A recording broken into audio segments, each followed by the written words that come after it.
Bonjour, bien-aimés dans le Seigneur. Que le Seigneur soit béni, que le Seigneur soit glorifié. Merci pour ce moment que le Seigneur Jésus-Christ a permis que je sois devant vous, que nous puissions partager sa parole par sa bonté ainsi que son amour. Merci notre Dieu pour ton amour, merci pour ta résurrection. Merci Seigneur car tu es ressuscité afin que nous ayons la vie. Merci Seigneur car tu nous as donné la vie afin que nous puissions vivre dans la paix sur cette terre éternelle, la paix que tout le monde recherche Seigneur. Je te bénis Seigneur pour ta présence en ce moment car tu permets toutes choses. Tu as permis, Éternel, en ce moment que ma bouche s'ouvre pour l'édification de quelqu'un, pour l'édification de mon frère, ma soeur, pour l'édification, Seigneur, mon Dieu, mon roi, comme il est écrit, de quiconque croit. Père, nous laissons ces moments entre tes mains, que la gloire te revienne, que la gloire te soit rendue, car tu es le maître des temps et des circonstances. Père, laisse que seul ton nom soit glorifié, afin que plusieurs éternels, mon Dieu, ô Père, élèvent leur voix pour dire gloire et louange à toi, Seigneur Jésus, car tu en es digne. C'est pourquoi en ce moment, nous aussi, nous venons dire, éternel, mon Dieu, mon roi, gloire et louange à toi, Seigneur Jésus-Christ. Amen. Bien-aimés dans le Seigneur, que ce soit ceux qui marchent déjà dans la voie du Seigneur, que ce soit ceux qui ne marchent pas encore dans la voie du Seigneur, je vous salue au nom de Seigneur Jésus-Christ, au nom de notre précieux Seigneur Jésus-Christ. Bien-aimés, merci d'être là. Je demande à tout le monde de ne pas vraiment prêter attention à ma coiffure. J'ai un peu fait les coiffures vite fait pour aller travailler, voilà, pour prendre un peu l'air. Donc, ne prêtez pas très attention à ma coiffure, en tout cas, que ça ne soit pas une pierre d'achoppement pour vous. Nde toloba na lingala ezala penza libakote pona ondeko eza libakote en tout cas eza penza coiffure moko ya va vite po kaka tokende mosala po esengeli na biso pe tosala. Voilà, tout ça là pour nous survenir, on a besoin de la famille Nabiso. Voilà, alors en ce moment, je viens nous parler de ce qui est en train de se passer. Déjà, je vais dire ce qui est vraiment en train de se passer sur la toile. Makambo ezo lekana na Congo na biso RDC topé makambo ezo lekana na basali ya Nzambe mingi. Normalement, en ce qui concerne les serviteurs de Dieu, excusez-moi parce que là je parle en deux langues pour permettre à ceux qui comprennent le français de comprendre un petit peu ce dont nous parlons. Mais ces émissions, vraiment, excusez-moi, ça va tout droit vers le peuple congolais car nous avons besoin d'un changement. Ce n'est pas pour rien, Dieu a placé le Congo au centre de l'Afrique. Si Dieu nous a placés au centre de l'Afrique, ça veut dire que nous sommes le cœur de l'Afrique. Nous sommes le cœur de l'Afrique. Donc si vraiment le Congo tourne mal, vraiment la plupart des pays africains, ou je vais dire l'Afrique entière, aura beaucoup de problèmes. C'est pourquoi nous essayons de traiter les problèmes internes du Congo pour permettre au peuple congolais de se relever, parce que beaucoup de gens ont les regards tournés vers le Congo. Car le Congo est le bassin. Le Congo est le bassin de l'Afrique. Le Congo est, je vais dire, en quelque sorte, le gâchette de l'Afrique. Voilà.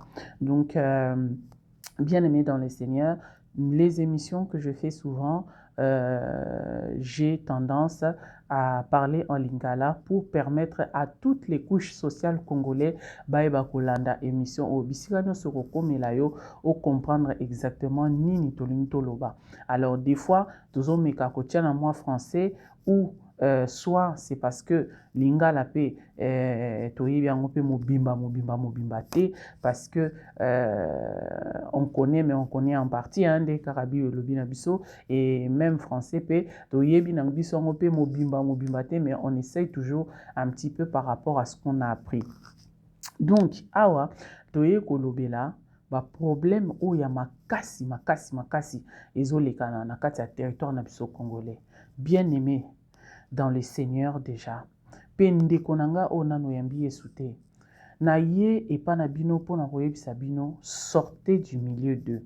Tokende par 4 chemins te, sortez du milieu d'eux.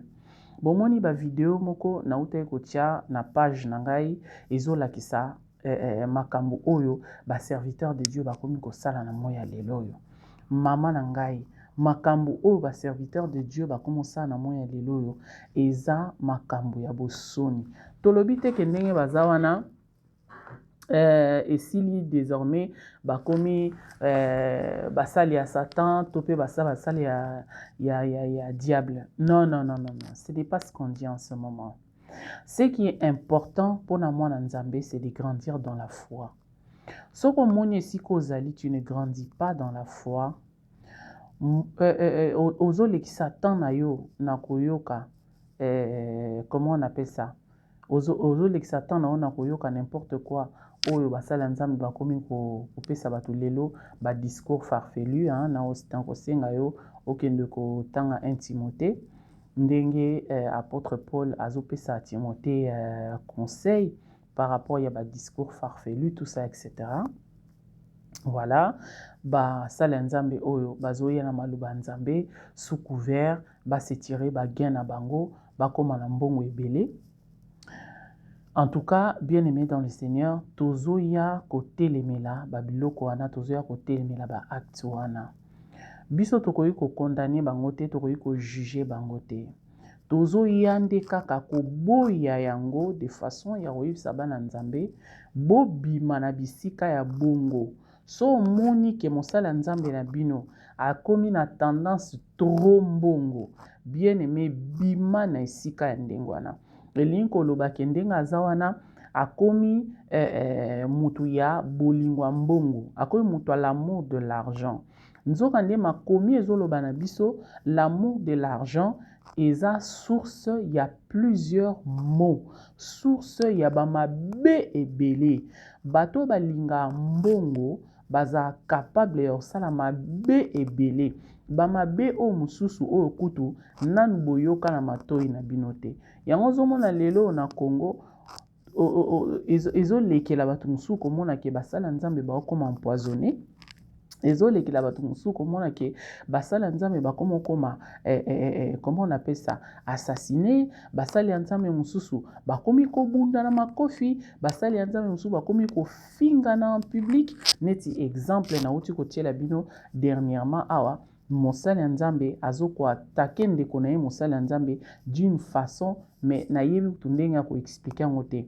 Des fois kutu ba païen ata bazana ba nyongo na bango bazana mo retenu muke au mona mutu aya kesenga nyongo na ye quand même na mo respect moko muke mais ya basali nzambe komi ya soni et komi ya soni tout ça pour nini à cause de l'argent. Bien aimé dans le Seigneur, yo mutozo yo kanga lelo, yo mutu motema na yo ebetaka ka pona mbongo. Bien aimé, esengeli oyeba point ya liboso que l'amour de l'argent est la source, il y a plusieurs mots. Kokoma riche est un problème, t'es bien aimé dans le Seigneur. Kokoma mutu mbongo est un problème, t'es nzambe apeki sibiso tokoma batambongo te. Mais le problème qu'il y a est que esengeli d'abord oyeba que bolingo ya mbongo eza mabe. Mbongo en soi eza mabe te. Mais bolingo ya mbongo eza mabe. Ceux qui osent déjà bien enseigner en ce qui concerne l'argent, ceux qui osent déjà très bien enseigné, ba obendama matoi na makambo nzambe pe olingi nzambe makasi, c'est alors que oromona même ata oza riche, orozala riche pour Dieu, orozala riche avec des bonnes actions. Yangwana na moment oyo na ye ko interpeller même bino batu boza déjà ba riche. Bino batu boza na mbongo ebele, ba commerçant, na ye ko interpeller, ba homme politique, o boza déjà na mbongo ebele, que ce soit bino, que ce soit bana bino. Pona yebisa bino ke makomi ezoloba na biso richesse eza na problème te.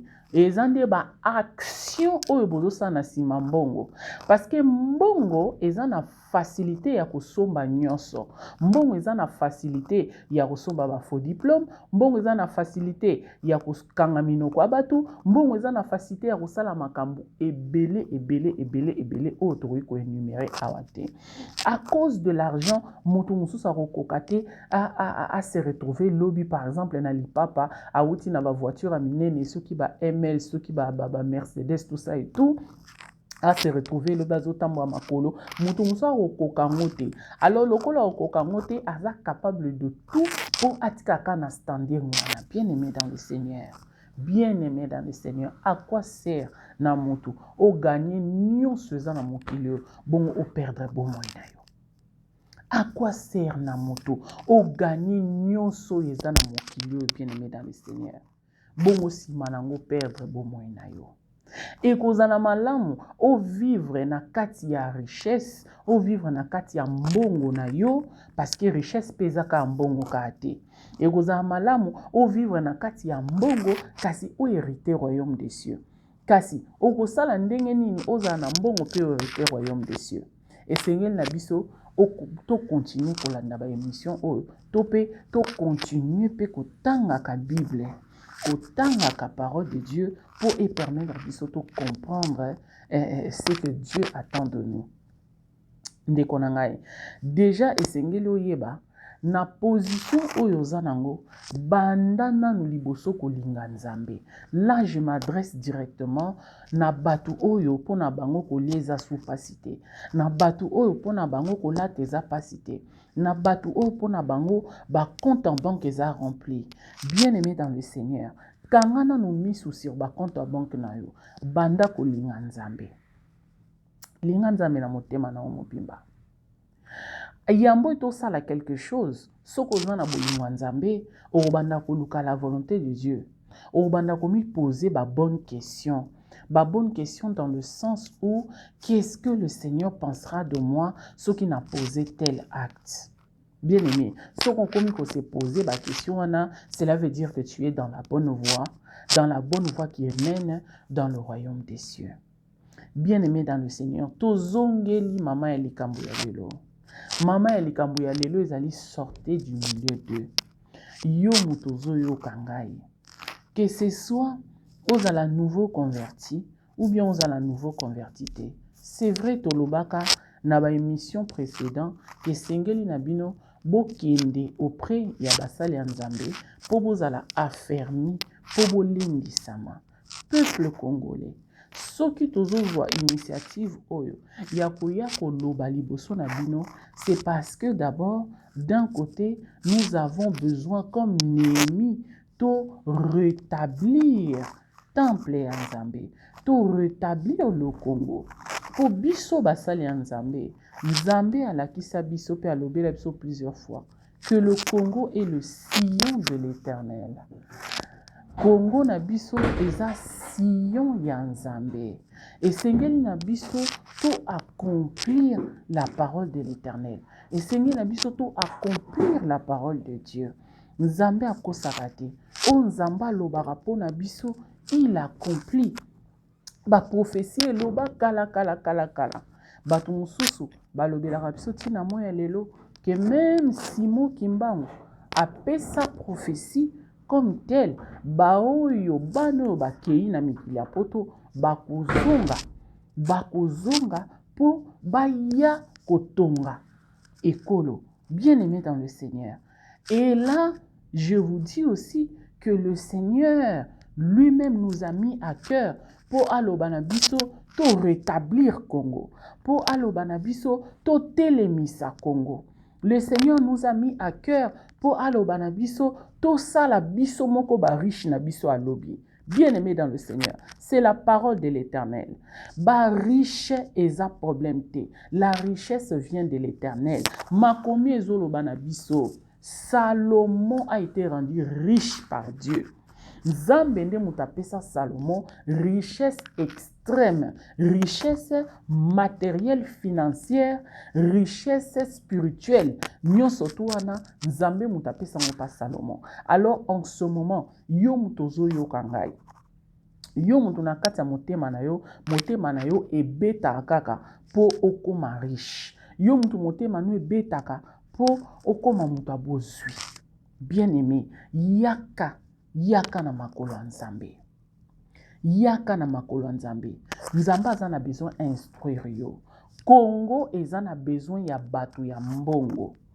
Po lobi tozala pe na stature ya makasi na niveau mondial. Toza na besoin ya bato ya mbongo, certain, mais bato ya mbongo ya qualité.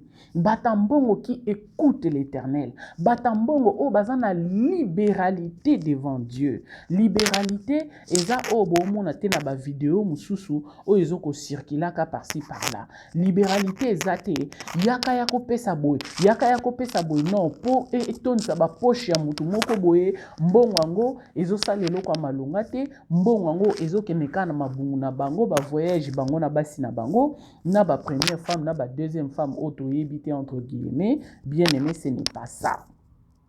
Ce n'est pas ça. Lelo toye kolobela la richesse de l'Éternel. La richesse de l'Éternel. Richesse au witi pa ya Nzambe. Bien aimé, makomi lobi et ne se fait suivre d'aucun chagrin. Bozwi ya Nzambe elandamaka na chagrin mon côté. Bozwi ya Nzambe elandamaka na chagrin mon côté. Bien aimé yokanga. Bozwi ya Nzambe elandamaka na chagrin mon côté. Bien aimé. Yo muto kenda kobotola mobali ya bato. Yo moko mona kaka vina oyezala nango bien te mikakatano na mikakatano. Pourquoi? Parce que eza ya Nzambe te. Ekolandama toujours na ba problème ba chagrin. Bien aimé, yo muto yiba mbongo ya bato po ya poto. Okomona ke okozalaka na kimia te lelo lobi tongo etana butu yinda. Bien aimé, yo mutu okenda ko escroquer bato. Escroquer bato. Bien aimé dans le Seigneur. Makambu o tozolobela oyo. Tozolobela ngo parce que ba témoignage ezali. Bato ba vivre ba makambu oyo bazali. Yangwana na ye ko exhorter yo. Reviens à l'Éternel. Le Seigneur m'a dit, dis à mon peuple de revenir à moi. Bien-aimé, reviens à l'Éternel. Zonga et pas Nzambe. Zonga na makolo Nzambe. Nzambe aza na besoin na biso. Nzambe aza na besoin de marcher selon makanisi na ye pour rétablir Congo. Bima na bisika ya basali ya Nzambe oyo bazoko avancer yo te. Ko bima na bisika wana ezali une façon ya ko permettre basali ya Nzambe wana bango pe bazonga na makolo ya Nzambe. Ce n'est pas que Nzambe a besoin na bango te, non.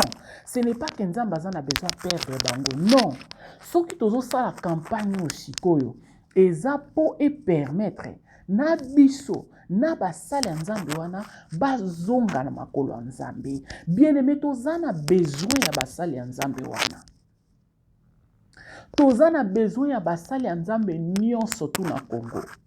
Toza na besoin te to perdre bato, ba s'égarer, ba kende na kan ya diable te. Bien aimé. Place ozali en tant que chrétien. Tango ozotala ba vidéo oyo ozomona basali ya Nzambe bakangami na ekobo, basali ya Nzambe bakangami na baboye.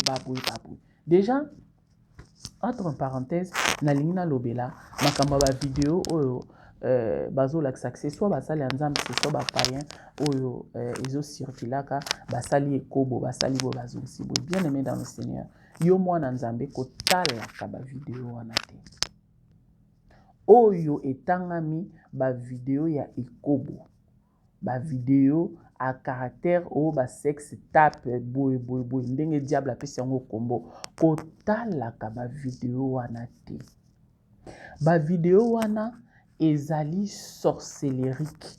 Ba vidéo wana eza na puissance diabolique. Ezoko yapo et envoûté bana Nzambe. Envoûtement eza na kati ya ba vidéo wana na niveau ya kosakana te. Bien aimé dans le Seigneur, na tie parenthèse opona yebisa yo éviter kotala ba biloko wana. Et ko éviter o makambo ebele po to kota pena na ba détail te tozwa temps ya kosola makambo to yosola lelo. Bien-aimé dans le Seigneur, le reste ya ba vidéo koki kotala na yo. Que mosala nzambe neti mususu mosala nzambe akomi liboma wana ya pas souci. Mais soki akomi okata bilamba akomi bolumbu kuna na kati yo kokota te. Soki otali yango par mégarde en tout cas, sanctifie-toi, sanctifie tes yeux, senga nzambe a purifier yo. Bien-aimé dans le Seigneur, toye kolobela likambo oyo ezolekana entre bana ya nzambe. Likambo ezolekana entre bana nzambe kaka te, mais entre basali na nzambe. Basali na nzambe, revenez à l'Éternel. Revenez à l'Éternel. Nzambe alobi bozonga na makolo na ye. Bozonga boza ya ye. Botala bisika pi bokoisami. C'est vrai boza na moment oyo na kati ya ba compromis. Basali ya nzambe bokoti na ba compromission ya niveau kosakana te. Likolo ya mbongo. Bo renoncer na ba compromis. Bozonga na lima. Nyonso tu nzambe mutapesaka. Le bonheur vient de l'Éternel. Souvenez-vous ndenge bozalaki lobi. Ce n'est pas votre sagesse et votre intelligence de komisi bino bisika bozali. Eza te mayele na bino mabe. Oyo bokotisa le fait étranger de komisi bino bisika bozali. Non, c'est la grâce de l'Éternel. Eza grâce ya nzambe. Volonté ya nzambe nde a permettre que beaucoup ma place bozali. Le Seigneur veut que vous reveniez vers lui. Bozonga, papa zonga ko, mama zonga, zonga na makolo nzambe.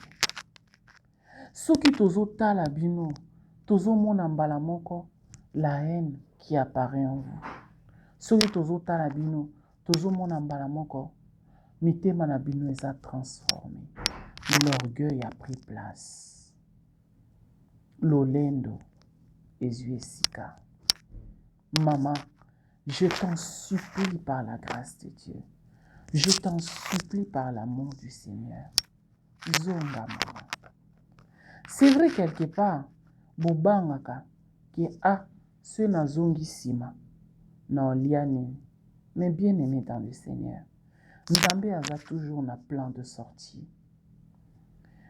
Zwa kaka décision wana ya ko retourner en arrière. Ya ko revenir en arrière dans la crainte sincère de l'Éternel. Ba message na yo ko changer.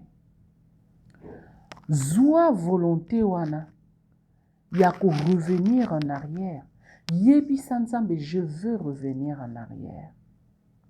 Laisse le Seigneur s'occuper de tout.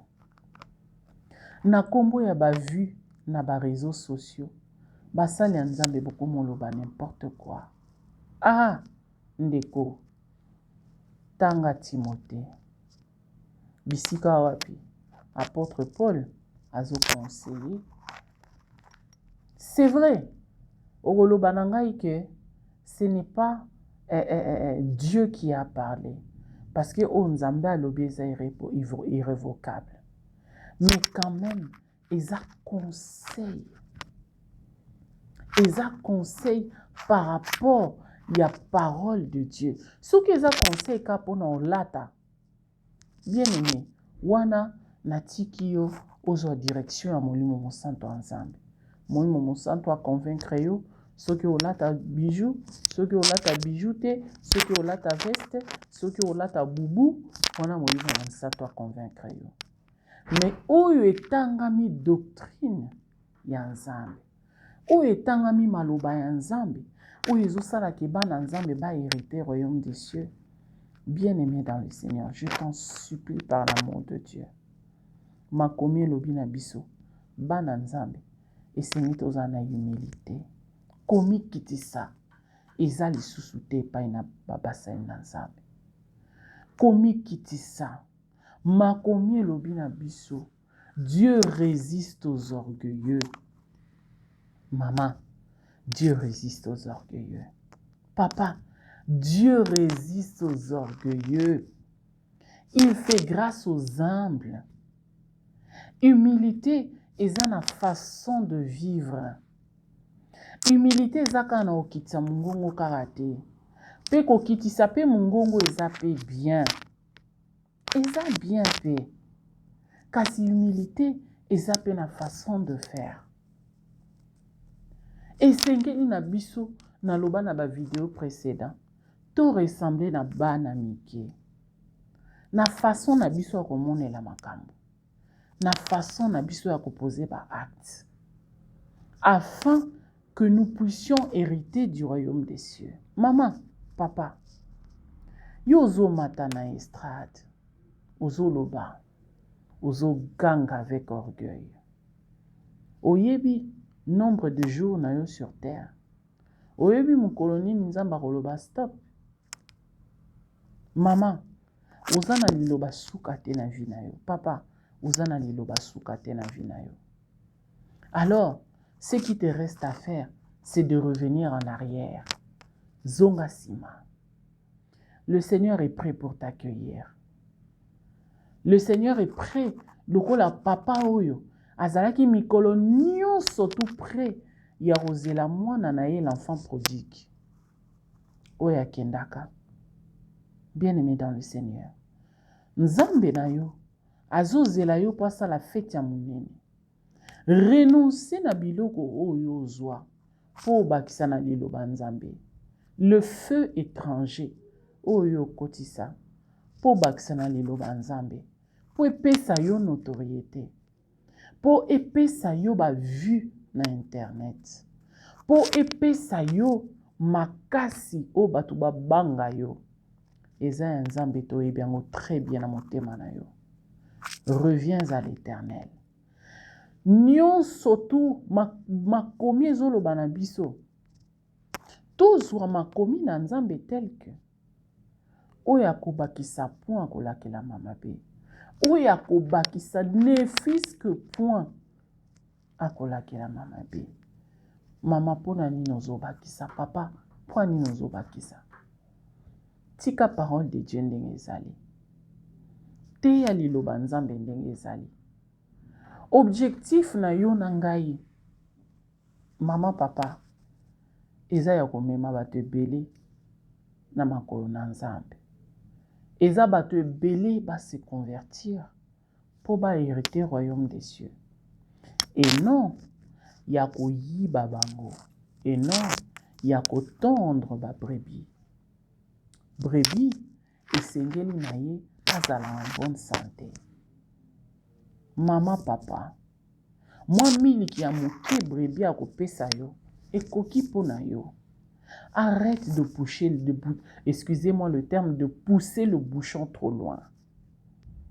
Yako kamula. Poyo ozwa. Otonda. Poyo ozwa. Maman, ndeko na ngai.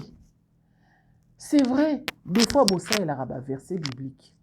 C'est vrai, ça on le sait. Bo apuyaka malice na bino na ba verset biblique. Eza ya nzambe te. Eza ya nzambe te. Mama, papa, to changer. To bongola mitema. Boza ba affaire te. Te. Boza ba sali na nzambe. Soki olingi osala ba affaire na yo mopanzi, osala nzambe mopanzi, eza yango pe lisumu te. Kasi yeba ko respecter eloko na eloko. Osala nzambe, respecter yango tel que. Et tant ozo sala ba affaire na yo pe, yeba koza mosai na nzambe par rapport ya ba affaire ozo sala. Bien-aimé dans le Seigneur. To juger bango te. Faut juger mosai na nzambe wana te.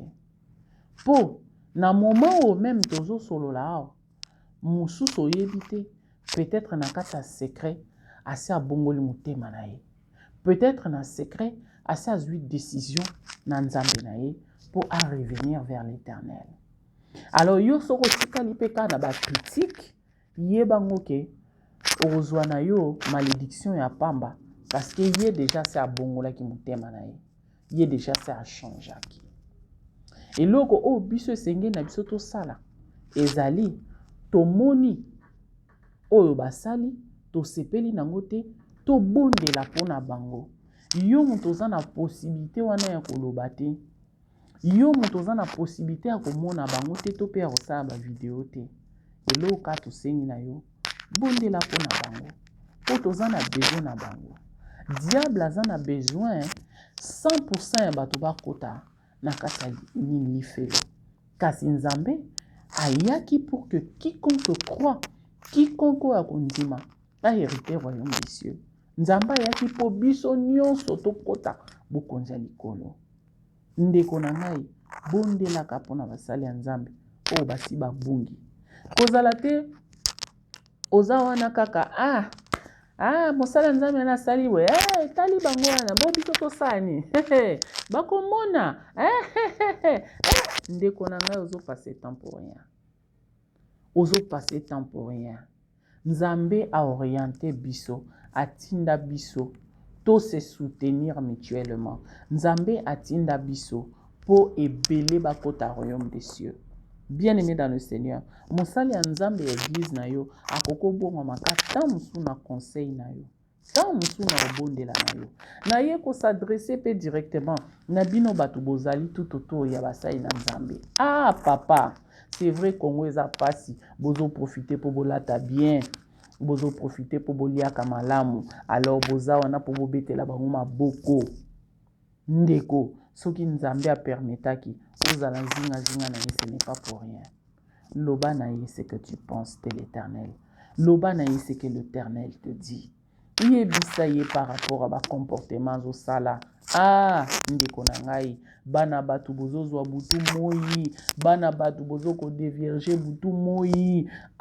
Ndeko les sang crie vers l'Éternel. Makile ezoganga epai ya Nzambe. Bien-aimé dans le Seigneur, Nzambe azomona nyonso tu wana. Tala ndenge Congo ekomi flou. Congo ekomi flou na makila, Congo ekomi flou na mabe. Bien-aimé dans le Seigneur, ce n'est pas à cause y a pas politicien. Bonjour. Ce n'est pas ce n'est pas à cause y a pas politicien. Non. Congo est baby spirituellement d'abord. Congo est baby parce que basali ya Nzambe baza ya kobeba. Sur 100% ya basali ya Nzambe, 90% to lo bata 99% nyonso baza déjà ya kobeba. Mais nous avons besoin de ces gens-là. Nous avons besoin que ces gens reviennent vers l'Éternel. Pour ceux bazongi ezali renfort moko makasi. Soki bazongi bango nyonso to na bonzambe eza force moko ya kosakana te. Bien-aimé dans le Seigneur, Nzambe asunga biso tokoka ko s'en sortir. Nzambe asunga biso afin que totombola Congo. Mosali na Nzambe zonga na makolo ya Nzambe. Politicien yaka na makolo ya Nzambe. Yo muto yebaka Nzambe déjà. Ozaka même intercesseur papa. Zonga na makolo ya Nzambe. Ce n'est pas parce que au commis politicien que il faut okende kana loger za obligation te. Que po ba mona yo faut ki m'assemblée na bino. Non. Mosali na Nzambe. Ce n'est pas parce qu'au commis na notoriété wana que nengo zana mo sala marche arrière ezatete. Ceux qui osali marche arrière, bandimi nyonso tu wana ba sala marche arrière avec toi. Makambo ya mbongo tozoloba ya mbongo. Congo ezo souffrir na niveau kosakana te. Botika osenga bana Nzambe mbongo na niveau bongo. Laissez les enfants de Dieu donner avec libéralité. Laissez les enfants de Dieu donner à l'Éternel avec libéralité. Bapesa Nzambe selon volonté mitema na bango et non par forcing. Parce que bozo forcer. Bien-aimé dans le Seigneur. Yope mutu bazo forcer, tu n'es pas obligé de donner. Tozolo ba makambo oyo maintes fois, tu n'es pas obligé de donner. Oyo zanango, Bible zolo bana biso, Dieu aime celui qui donne avec joie. Ce qui est comme du forcing, on repère ça avec joie. On repère ça parce que l'homme de Dieu t'a dit de donner. Arrêtez ça. Congo ezo kufa. Tozo kende wapi. Ba homme d'affaires à malunga na Congo bazo zala souté. Fallait ozala na moi 10 000 na yo ou investir. Pasteur alobi yaka na 10 000 wana, il récupère les 10 000 ake asali nango oya lingi et toi tu restes sans rien. Bien aimé dans le Seigneur. Oko investir ndenge nini? Ah, Nzambe alobi sala les hommes riches. Bien aimé, toza wana poto aider bino pour avancer. Pour na lelo to sukia. Nzambe apambola bino. En tout cas que le Seigneur vous bénisse. Yo muto yebi Yesu te. Bien-aimé na sengi na yo, kanga misu na oto bondela. Oyamba Yesu comme étant mon conduit mon bikisi. Répétez prière au nasima na ngai. Éternel mon Dieu, naza reconnaissant que naza païen. Naza reconnaissant que na yebiote. Pardonne Seigneur mes péchés. Limbisa mabe na ngai nzambe. Kolo, sunganga na tambola selon yo. Na tambola selon ba précepte na yo. Na boyi satana na royaume na ye mobimba. Na boyi mabe na nga nyonso na sala na kalati lelo. Na regrette yango Seigneur au bas de la croix. Na sengi na yo sunga ngai afin que na tambola lelo na yo kota na motema na ngai dirige bomoi na nga. Na kombo na Yesu Masia na bondeli pe na lobi. Amen. D'ici là, portez-vous bien, bien-aimés dans le Seigneur. Tout le monde a la émission. Oyo koyasima. Nzambe apambola bino. Nzambe apambola Congo. Et que le Congo se relève. Et que le Congo avance et qu'il aille en avant. Au nom de Jésus-Christ, le Congo est le sillon de l'Éternel. Nous allons être sauvés. Le Congo sera sauvé. Le Congo sera relevé. Et le Congo commence déjà à se relever. Au nom de Jésus-Christ. Amen.